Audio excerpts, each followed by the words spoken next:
Guys मी कोकणी असा, चिपळूणची असा, पण मला आमरस ना आवडतं का? साधू आंबो खावा का आवडता.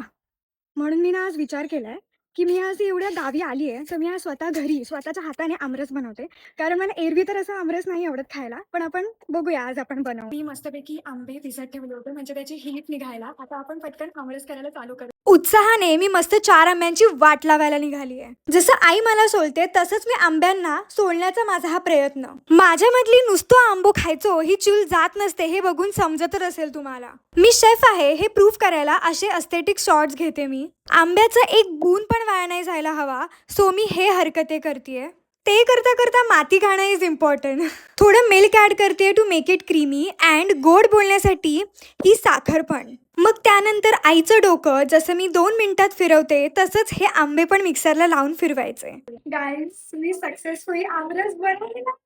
हा मी तुम्हाला आपण टेस्ट करून बघूया कसा वाटतोय. आणि हा माझा आमरस रेसिपी सक्सेसफुल डान्स.